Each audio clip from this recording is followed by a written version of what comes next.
오늘 말씀의 제목은 예수님의 평가, 예수님의 평가라는 제목으로 하나님의 말씀을 증거하도록 하겠습니다. 오늘날 우리 사회는요, 평가 사회다라고 해도 과언이 아닐 것입니다. 평가라는 말 자체가 가치나 수준을 판단하는 것이기 때문에 말 자체로 보면요, 크게 위화감이 없을 것입니다.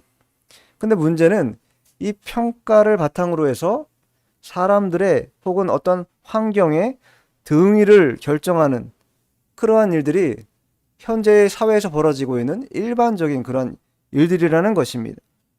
그러니까 어떤 면에서 보면 우리가 가끔 선거를 치르지 않습니까?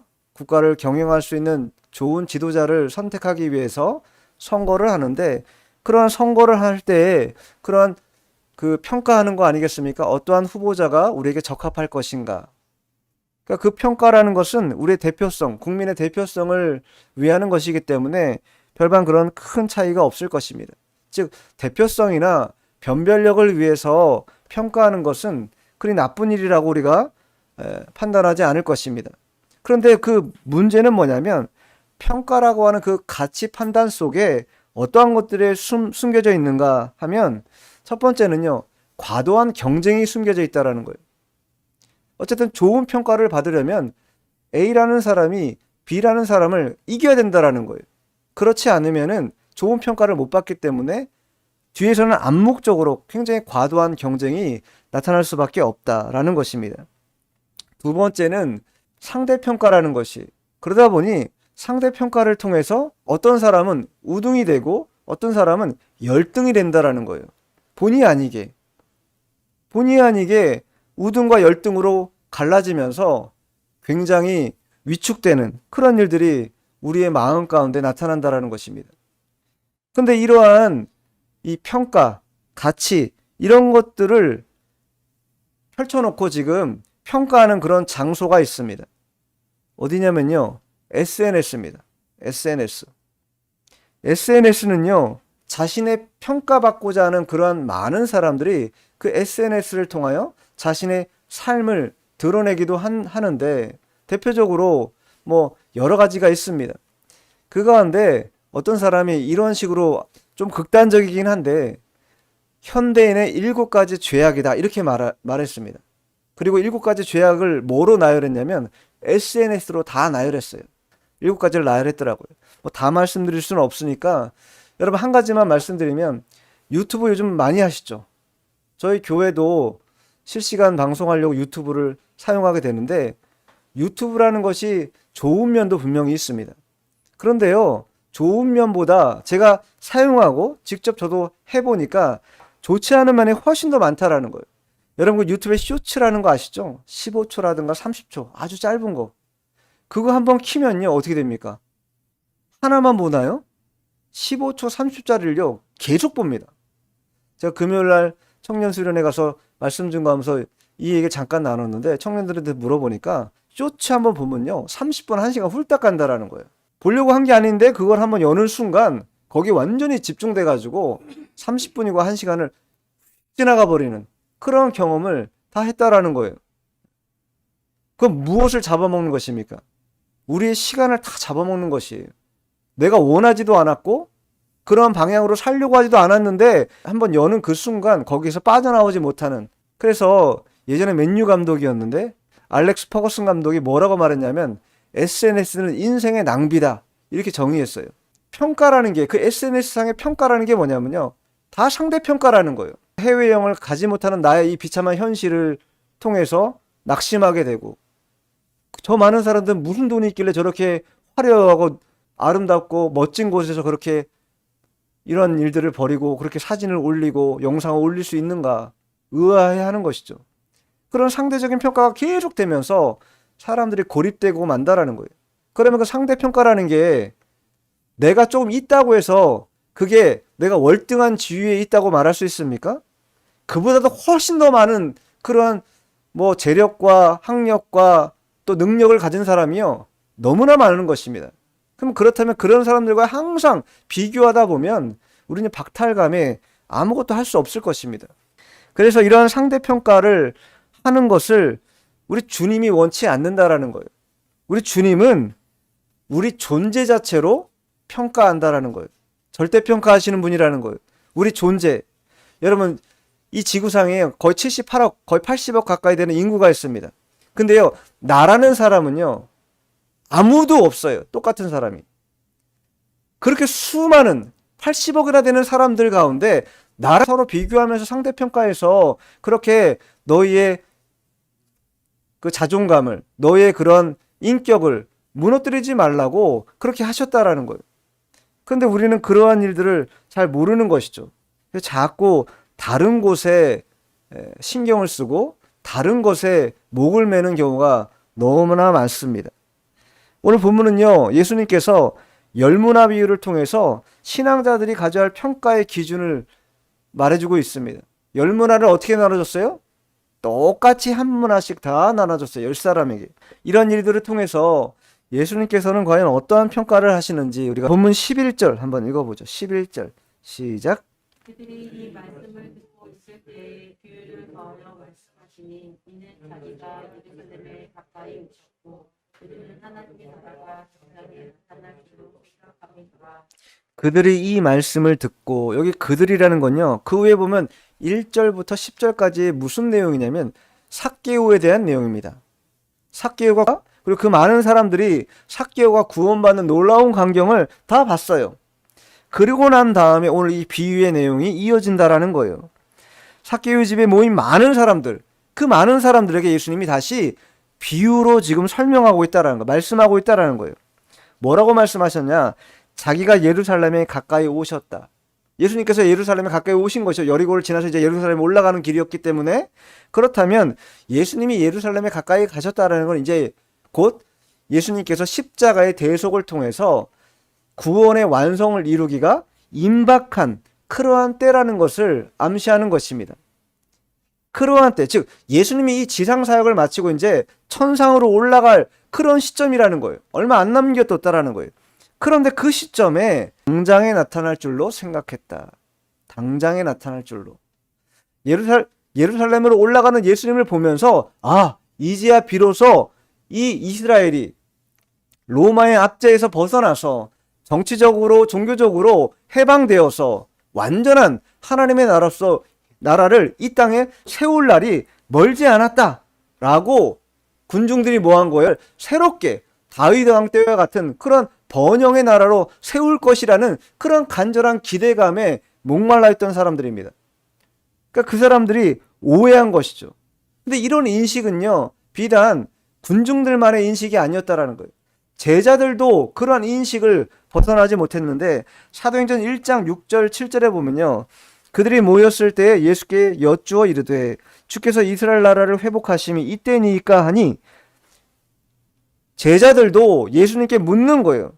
이스라엘 나라를 회복하심이 이때니까, 예수님이 승천하기 전에 이때 이스라엘 나라가 회복되겠습니까? 묻고 있는 것이죠. 그래서 예수님이 뭐라고 말씀하시는가? 이르시되 때와 시기는 아버지께서 자기의 권한에 두셨으니 너희가 알 바 아니다. 이것이 예수님의 답변이었어요. 즉 정치적인 독립 또한 종교적인 독립이라는 것을 비유로 알려주기 위해서 이 열무나 비유를 이 군중들에게 말씀하고 있다라는 거예요. 자, 그러면 12절 읽어보죠. 본문 12절 시작. 이때 어떤 귀인이 왕위를 받아가지고 오려고 먼 나라로 갈 때에 어떤 귀인이 왕위를 받아가지고 오려고 먼 나라로 갔대. 즉 예수님 비유로 말씀하실 때 여기 어떤 귀인이라는 것은 예수님을 뜻하는 것입니다. 그 예수님께서 이제 왕위를 받아가지고 되돌아온다라는 거 아니겠습니까? 즉 이 땅에서 있다가 십자가 대속을 완성하고 하나님 보좌 우편에 가셨다가 왕의 권세를 가지고 이 땅에 오신다라는 거예요. 근데 그 왕의 권세가 뭐냐? 심판의 권세를 가지고 이 땅에 오시겠다라는 거예요. 그래서 멀리 갔다 온다라는 것은 그 시간이 언제일지 모른다라는 것이죠. 예.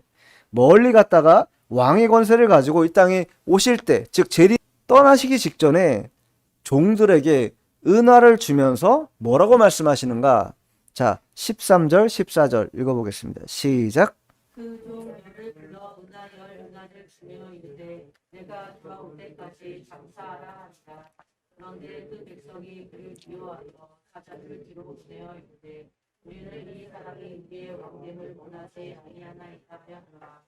그 종열을 불러. 그 종열을 불렀다. 여기 종열이라는 의미는 모든 성도들, 예수님을 쫓는 모든 제자들을 대표하는, 상징하는 그러한 10명이라고 말할 수 있습니다. 마치 요한계시록의 7교회, 소아시아 7교회가 단순히 7교회가 아니라 온 이 땅에 세워질 모든 교회 유형으로서의 7교회를 세우신 것처럼 여기 10명의 종이라는 것은 모든 하나님의 제자들, 주님의 제자들, 또 성도들을 일컫는 말입니다. 그런데 그 10명의 종을 불러서 은하 10개를 주면서 하나씩 주면서 뭐라고 말씀하세요? 하반절에 내가 돌아올 때까지 장사하라. 자, 여기 두 가지 의미가 있어요. 내가 돌아올 때까지라고 하는 기한이 정해져 있다라는 거예요. 내가 하고 싶다고 영원히 할 수 있는 것도 아니고 또 하기 싫다고 해서 그냥 금방 안 할 수 있는 일이 아니라는 거예요. 기한이 정해져 있다라는 거예요. 주님이 돌아올 때까지는 그 일을 해야 한다라는 거예요. 무슨 일? 장사하는 일을 해야 한다. 장사하는 일. 그럼 장사가 무엇이겠습니까? 실제로 예수님께서 돈을 주면서 시장 가서 장사하라 그런 의미가 아니잖아요. 하나님의 일들을 잘 수종드는 일, 하나님의 나라와 그 의를 위해서 열심으로 충성하고 봉사하는 일, 그것을 장사로 표현하고 있다라는 거예요. 그 일을 열심히 하라는 것입니다. 마태복음 25장에 보면요, 유사한 그런 비유가 나오죠. 달란트 비유입니다. 그 달란트 비유는요, 근데 이 열무나 비유와 좀 다른 게 뭐냐면 세 사람만 나와요. 한 사람에게 5달란트 주고 또 한 사람에게 2달란트 주고 한 사람에게 1달란트를 줍니다. 그런데 이 5달란트, 2달란트, 1달란트라고는 다른 달란트를 주잖아요. 근데 오늘 본문에 나오는 이 10명의 종들에게는 한 문화씩 균등하게 하나씩만 준다라는 거예요. 하나씩만.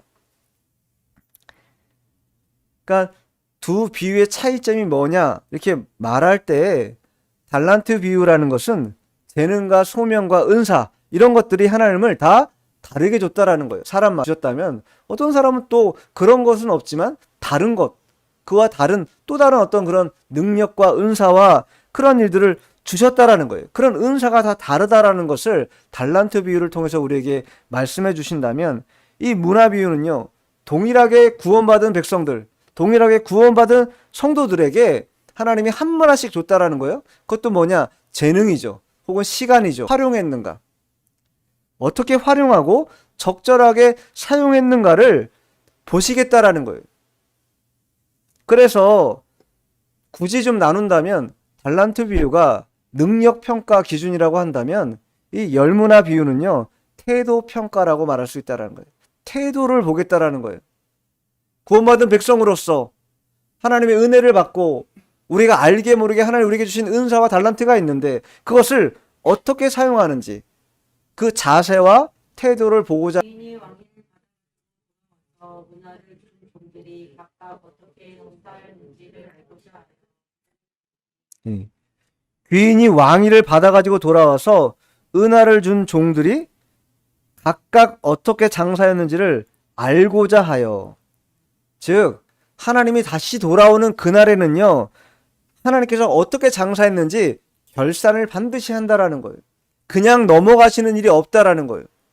그냥 넘어가지 않고 너가 이 땅에서 내가 구원도 주고 그 구원에 걸맞는 은사도 줬는데 은혜도 줬는데 그것 가지고 뭘 했는지 결산을 보겠다라는 거예요. 심판자의 권세를 가지고 재림하실 것인데 그때는 성도들이 하나님 앞에서 결산과 평가를 받는 그런 시간을 갖게 될 것을 말씀해주고 있다. 그 마태복음 18장 24절에도 결산할 때에 10,000달란트 빚진 자가 하나를 데려왔다. 이렇게 말하고 있고, 자, 히브리서를 한번 찾아볼게요. 히브리서 4장 13절은 찾아보겠습니다. 히브리서 4장 13절. 결산의 때. 자, 같이 한번 읽어보죠. 시작. 지으신 것이 하나도 그 앞에 나타나지 않음이 없고 우리의 결산을 받으실 이의 눈앞에 다 나타난다라는 거예요.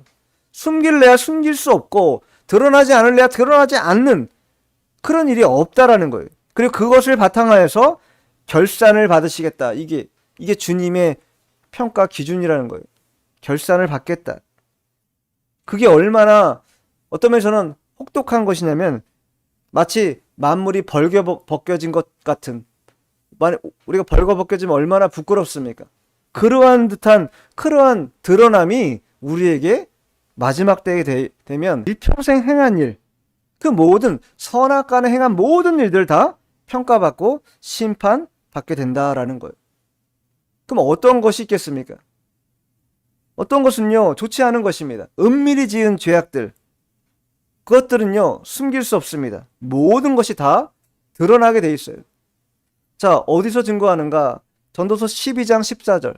전도서의 맨 마지막 절입니다. 맨 마지막 절. 구약성경 960쪽입니다. 구약성경 960쪽.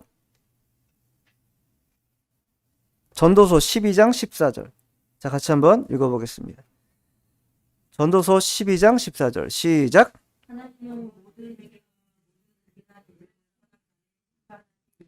모든 행위와 모든 은밀한 일을, 이거는 모르겠거니 하고 저질렀던 모든 은밀한 일을 선악간에 심판하신다. 마지막 때 그렇게 하신다라는 거예요. 그렇기 때문에 은밀하게 지은 모든 죄악들, 그게 드러나기 전에 하나님 앞에 다 토설해서 회개하는 일이 그만큼 중요할 것입니다. 반면에 은밀하게 행한 죄악이 아니라 어떻게 되는가? 크게 보상을 받게 된다라는 거예요. 어떤 이들은 은밀하게 죄악을 범하고 어떤 이들은 은밀하게 선한 일을 베풀므로 말미암아서 하나님의 큰 보상을 받게 된다. 그리고 마지막 한 가지는 사명을 충실히 감당했는가 안 했는가, 그것 또한 마지막으로 보신다라는 거예요. 그러면서 그 사명을 감당한 자들에게는 무엇을 약속하셨냐면 야고보서 1장 12절 한번 찾아보죠. 야고보서 1장 12절.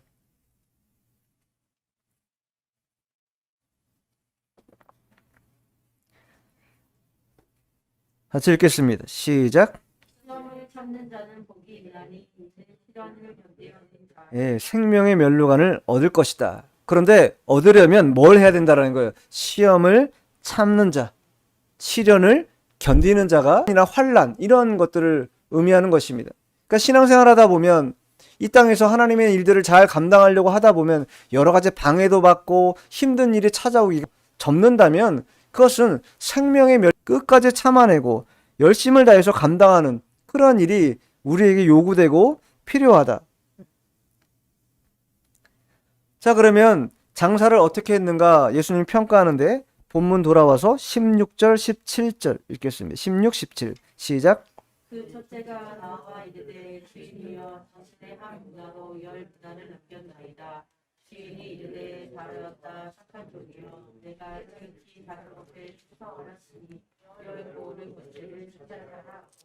왜 한 문화를 남겼기 때문에 착하고 충성된 종이다. 즉 자기가 장사가 원활하게 잘 돼가지고 10개를 남겼다는 이 결과물 때문에 칭찬하는 그러한 메시지일 수도 있습니다. 그런데 16절에 보면은 이 한 문화 가지고 10문화를 남긴 사람의 마음의 태도가 어떠냐? 첫째가 나와 이르되 주인이여 당 태도였다라는 거예요. 한 문화도 누구 거였다라는 거예요? 주인 거였다라는 거예요. 그렇다면 이 10문화 남긴 이 10문화도 누구 거라는 거예요? 주인의 것이라는 것을 인정하는 것입니다. 자신에게 주어진 것이 제 것이 아니라 주님께서 주신 것인 줄을 확실하고 명료하게 인식하고 있다라는 거예요. 그런 인식이 있었기 때문에 그 모든 것이 다 주님으로부터 온 것이라면 우리가 뭐라고 말합니까? 이 땅에서 청지자다. 맡은 자는 모두 다, 왜냐하면 그렇게 하지 않으면은 태도가 그대로 나아가지 않습니다. 화장실 들어 주인의 것으로 알아요. 근데 이걸 자꾸 불리고 이 넘쳐나다 보면 어떤 마음이 드냐면 그래도 이 일부분 가운데 어느 정도는 내 역할과 에너지가 들어갔으니 어느 정도는 내 것이지 않겠는가라고 하는 마음이 생겨나는 것이 당연하다라는 거예요. 무슨 마음이 없으면요? 청지기적인 마음이 없으면 그렇게 변하고 흘러가게 마련이라는 거예요. 그것은 태도가 어떻게 된 거예요? 태도가 변한 것이죠. 자세가 바뀐 것입니다. 청지기적인 태도와 자세를 가지고 이 하나님의 일들을 감당하고 맡아야 되는데 그것이 바뀌어버렸다라는 거예요.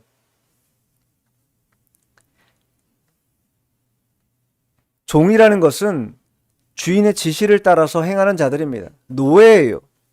그러니까 모든 것이 다 주인의 것인 줄 알고 다 돌려주는 그런 마음을 가져야 한다라는 거예요.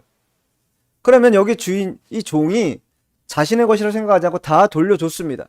그런데 주님께서는 뭐라고 말씀하시는가? 17절에 뭐라고 말씀하세요? 착한 종이다. 먼저 이렇게 명명하세요. 내가 지극히 작은 것에 충성했다고 인정해 준다라는 거예요. 왜 지극히 작은 것이라고 말씀하셨을까요? 이 땅에서 우리가 하나님의 의와 나라를 위하여 수고하는 그 수고라는 것이 우리가 볼 때는 뭐 최대한의 열심일 수도 있고 상대적인 평가에 따라서 어떤 사람은 굉장히 뭐 많은 것들을 행했다라고 말할 수도 있겠지만 하나님 보실 때 이 땅에서 행하는 그 모든 것들이 작은 것이라는 거예요. 그러나 그 작은 것에 충성했기 때문에 뭘 주신다라는 거예요? 10고을 권세를 주신다. 종이 남긴 건요 10문화밖에 안 남겼어요. 한 문화 가지고 10문화 남긴 거예요. 그런데 예수님은 10문화가 아니라 뭘 줘요? 고을을 준다는 거예요. 마을을, 지역을 준다는 거예요. 10고을 권세를 10고을을 다스릴 수 있는 권세를 주신다라는 거예요. 그러니 얼마나 자비가 넘치시는 분입니까? 우리가 지극히 작은 것을 했음에도 불구하고 더 큰 보상으로 우리에게 갚아주시는 분이 바로 주님이시다라는 것이. 자, 본문 돌아와서 18절, 19절 1절 시작. 그 둘째가 와서 주인이여 당신의 한 문화로 5문화를 만들었나이다. 주인이 그에게로 이르되 너도 5고을을 차지하라. 네. 두 번째 종이 또 왔어요. 그래가지고 그 두 번째 종에게도 예수님께서 5문화를 남겼다고 하니까 상대평가했으면 지금 5문화 갖고 오면 10문화 갖고 온 사람이면 어떤 겁니까? 꾸지람 받고 너 왜 10개를 못 남겨? 저희는 10개를 남겼는데 너는 왜 5개밖에 못 남겼냐라고 막 질책할 법도 안 돼. 예수님은 그렇게 안 하신다라는 거예요. 5개 남겼니? 잘했다. 똑같아요. 착하고 충성된 종이라고 오늘 성경에 쓰여있지 않지만 5고을을 차지하라. 이렇게 말씀해 주셨기 때문에. 근데 문제는 왜 예수님의 평가가 이 태도, 자세에 대한 평가인지 차샤게 보여주는 마지막 종의 태도를 보면 알 수 있다라는 거예요. 자, 20절, 21절. 1절 시작. 또 한 사람이 와서 이르되 주인이여 보소서 당신의 한 문화가 여기 있나이다. 내가 그것보다 더 쌌나이다. 이는 당신이 영한 사람인 것을 내가 무서워함이라. 당신은 두지 않은 것을 취하고 심지 않은 것을 거두나이다. 세 번째 찾아온 이 종은요, 첫 번째 한 문화 가지고 장사해서 10문화 남기고, 두 번째 종 한 문화 가지고 열심히 장사해서 5문화를 남긴 그런 종과 같지 않고 어떻게 한 거예요? 한 문화를 수건에 싸둔 거예요. 왜 싸뒀냐? 내가 알고 있기 때문에. 이거 가지고 장사했다가 만일 손실을 봐가지고 손해보면 그 무서운 분께 내가 어떻게 하겠는가? 첫 번째, 두 번째 종들의 태도와 세 번째 종의 태도가 완전히 다르다라는 거예요. 주인을 바라보는 그런 관점이 완전히 다르다라는 거예요. 두렵고 무서운 분, 저분한테 잘못하면 큰일 나는 것, 이렇게 판단하고 있다라는 거예요. 그러면서 한 가지 더 얘기하는데 21절 하반절에 당신은 두지 않은 것을 취하고 심지 않은 것을 거두는 그러한 분이다. 맞죠? 물론 전능하신 하나님이 못할 거 어디겠어요? 없는 것을 있게끔 만드는 분이 우리 주님이신데, 그런데 그런 것을 자신이 아무것도 안 한 것에 뭐 한 거예요? 지금 합리화하고 있는 거예요. 내가 하지 않아도 주님이시면 다 하지 않습니까? 굳이 내가 할 필요가 뭘까 있겠습니까? 주님이 능력이 많으시고 주님이시면 다 할 수 있는데 라는 그런 변명을 지금 하고 있는 것이. 이 세 번째 종이 예수님으로부터 악한 종이라고 평가받은 이유는 뭐냐면 그가 무능해서가 아닙니다. 무능해서가 아니라 왜 그래요? 게으르기 때문이에요. 나태하기 때문이라는 거예요. 아무 일도 안 한 그거. 뭘 줬는데 하나님이 구원을 주셔요. 은혜와 은사를 주셔요. 근데 그것 가지고 아무것도 안 했다라는 거예요. 그냥 수건에 싸두고 아무것도 안 하는 그러한 종이었기 때문에 예수님께서 악한 종이다 이렇게 다음 절에 보면 말씀하고 있다라는 거예요. 그럼 왜 이렇게 우리가 세 번째 종과 같은 이러한 일이 벌어지는가? 성도가요, 10골 권세, 5골 권세는 어디 가서 받는 것입니까? 하나님 나라 가서 받는 것이에요. 하나님이 예비하신 곳에서 받는 것입니다. 그런데 그것에 대한 믿음과 확신이 없으니까 이 땅에서 뭐 하지 않는 거예요? 장사를 안 하는 것이에요. 그 나라 가면은 하나님이 10골 권세를 주시고 5골 권세를 준다고 하는 믿음과 확신이 내 속에 있으면요, 이 땅에서 장사 안 하겠습니까? 뭘 해서라도 장사해가지고 남겨가지고 그것 가지고 하나님 앞에 나아갔을 때 하나님이 주실 그 충성된 종이라는 칭함과 함께 10골 권세, 5골 권세를 받으려는 마음을 가졌을 것인데 이 세 번째 종은 무엇이 없었는가? 현실에 매몰돼 가지고 그러한 천국에 대한 소망도 없고 확신과 믿음도 갖지 못했다라는 거예요. 그러니까 현실에 사로잡혀 가지고 아무것도 못한 것이죠. 현실이라는 건요, 기쁜 일보다요, 슬프고 어려운 일이 훨씬 더 많습니다, 사실은. 그러면 맥락적으로 그러한 것들을 내 마음으로 다 받아들이기 시작한다면요, 우리의 마음은 금방 황폐해집니다. 남겨지는 게 하나도 없어요. 그런데 믿음을 왜 주셨는가? 그 믿음이 우리의 심령에 평강을 주시기 때문에, 그 심령의 평화를 누리기 때문에 그것을 통해서 뭘 하는 것입니까? 이 땅에서 나오는 여러 가지 시련과 어려움들을 극복할 수 있는 심령 천국을 만들으라고 주님이 주신 것이에요. 근데 그 심령 천국을 내 마음에 이루지 못하면 현실을 뛰어넘는 그런 평강이라든가 은혜가 너는 내가 주지 않은 것을 싫어하고 싶지 않은 것을 알았느냐. 그러면 어찌하여 내 돈을 내게 맡기지 않았으면 내가 와서 그 이자와 함께 그 돈을 찾았으리라. 예. 너가 정말로 그렇게 일하고 싶지 않았다면, 그렇다면 원금을 은행에라도 넣는 그 정도 수고도 못했냐? 이 말씀 하시는 거예요, 지금. 그러면서 22절에 주인이 이르되 악한 종아, 이렇게 말해요. 악한 종아. 여기 악하다는 거는 헬라어로 포네로스라고 하는데 병들었다는 뜻입니다. 병들었다는 뜻.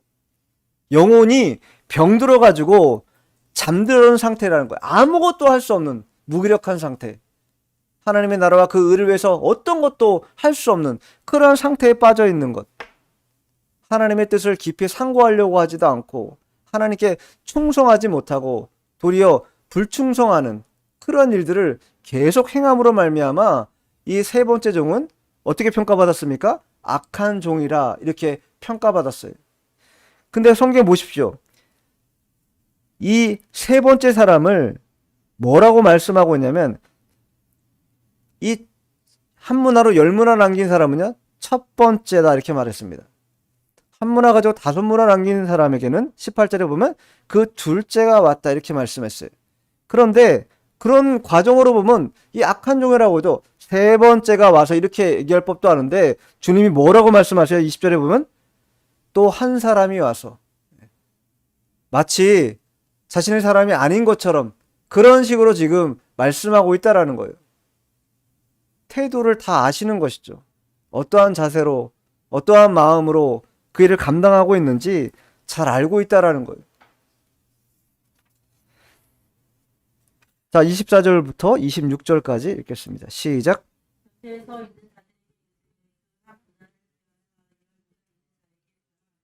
그들이 이르되 주여 우리에게 이르기를 원하나이다.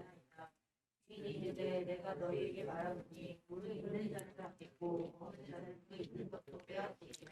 하나님의 결산 원리는 충성하지 않는 자, 그러한 자들은요, 빼앗긴다라는 거예요. 맡겨진 것도 다 빼앗겨가지고 누구에게 주어지게 됩니까? 충성하는 자에게 다 주어지게 된다라는 거예요. 그게 주님의 결산의 원리다. 하나님의 일을 하지 않고 그냥 자기를 위해서 살아가는 그런 자들에 대해서 이미 있는 은사도 다 빼앗아가지고 열심히 일하고 하나님의 나라를 위해 충성하는 그 사람에게 그 은사를 다 주신다라는 거예요. 계시록 22장 12절에도 보라 내가 속히 오리니 내가 줄 상이 내게 있어 각 사람에게 그 행한 대로 갚아주리라 이렇게 말씀하고 있어요. 우리에게 주어진 시간이라는 건요 제한적이고 기한이 있는 것입니다. 하고 싶다고 해서 계속 할 수 있는 것이 아닙니다. 기회가 주어졌을 때 열심으로 감당하는 것, 그게 주님이 우리에게 바라시는 마음이라는 거예요.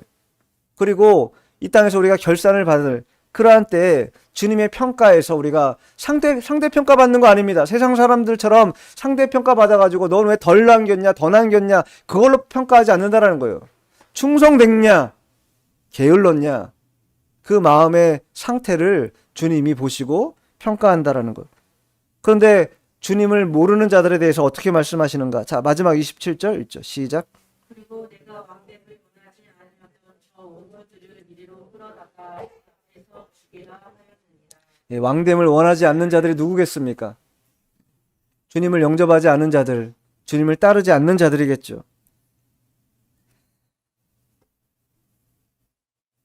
예수님께서 만왕의 왕으로 오시는 것을 거절하고 대적하는 그러한 자들이 마지막에 재림 때에 당할 일들을 우리에게 말씀해 주고 있는 것입니다. 그러나 반대로 예수님이 나의 주인이 되시고 나의 왕이 되신다고 여기고 나는 청직인 줄 알고 열심히 주인을 위해서 충성하고 섬기는 그러한 자들에 대해서 우리 주님은 약속하셨는데 10골 권세, 5골 권세를 주실 뿐만 아니라 그에 합당한 그런 생명의 면류관도 우리에게 허락하신다. 이렇게 말씀하셨습니다. 결산의 때가 우리에게 다 다가올 것입니다. 그때 주님의 평가를 우리가 어떻게 받을 것인가? 게으르고 악한 종이라 평가받을 것인가? 착하고 충성된 종이라 평가받을 것인가?